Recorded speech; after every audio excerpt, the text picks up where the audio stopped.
Hello and thanks for joining us. I'm Laurel Hess and this is Comcast Newsmakers. Joining me now is State Representative Andy Schor, a Democrat from the 68th District, which represents most of Lansing and also Lansing Township. Thank you so much for joining us today. Thanks for having me. Appreciate it. One of your big priorities, certainly when you were elected and certainly still today, is education, equal funding for education, especially K through 12.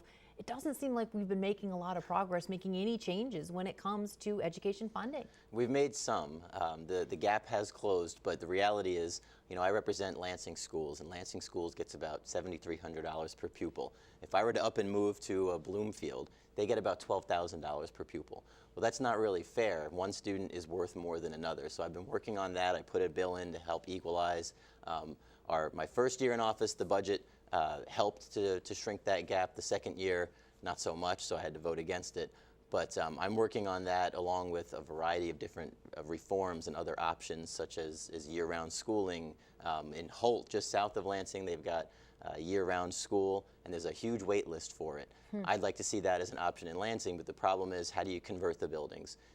Right now, they can do a year-round school, but they don't have buildings with air conditioning. So we need to help them there. So there are some funding aspects that I've been able to successfully pass amendments to create funding to convert buildings and provide other options for schools. Sounds like that could be done on a case-by-case basis. Is it allowed if somebody wanted to, or is there some sort of a state mandate that says this is what your calendar has to look like? It's allowed. You have to get a waiver from the Department of Education. According to state law, you can't start school before Labor Day, but you can get a waiver from the Department of Education for something like a year-round calendar, which is basically the same 180 days, but it's spread out throughout the year.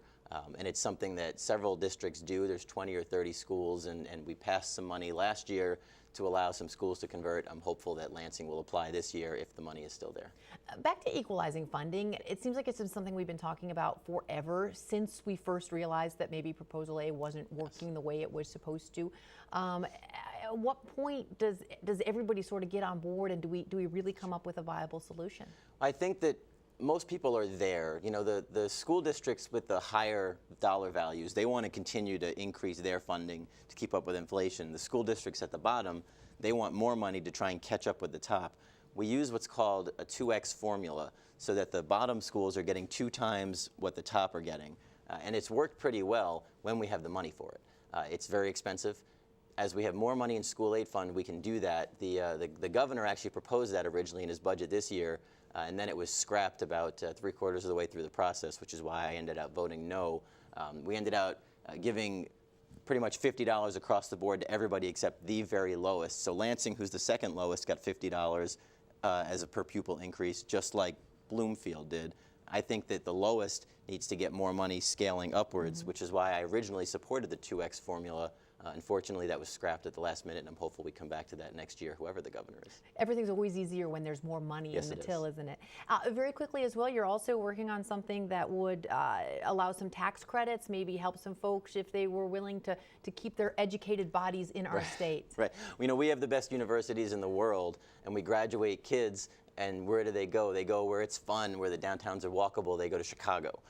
They go to places like that. I think that we have those places here in Michigan. I've got legislation that's going to help us create those places, but also we want those students to know they're welcome here, so I put in a bill that would allow someone to take a tax credit for up to 5 years if they stay in Michigan. For each year they get a certain amount. It's about $1,500 per year.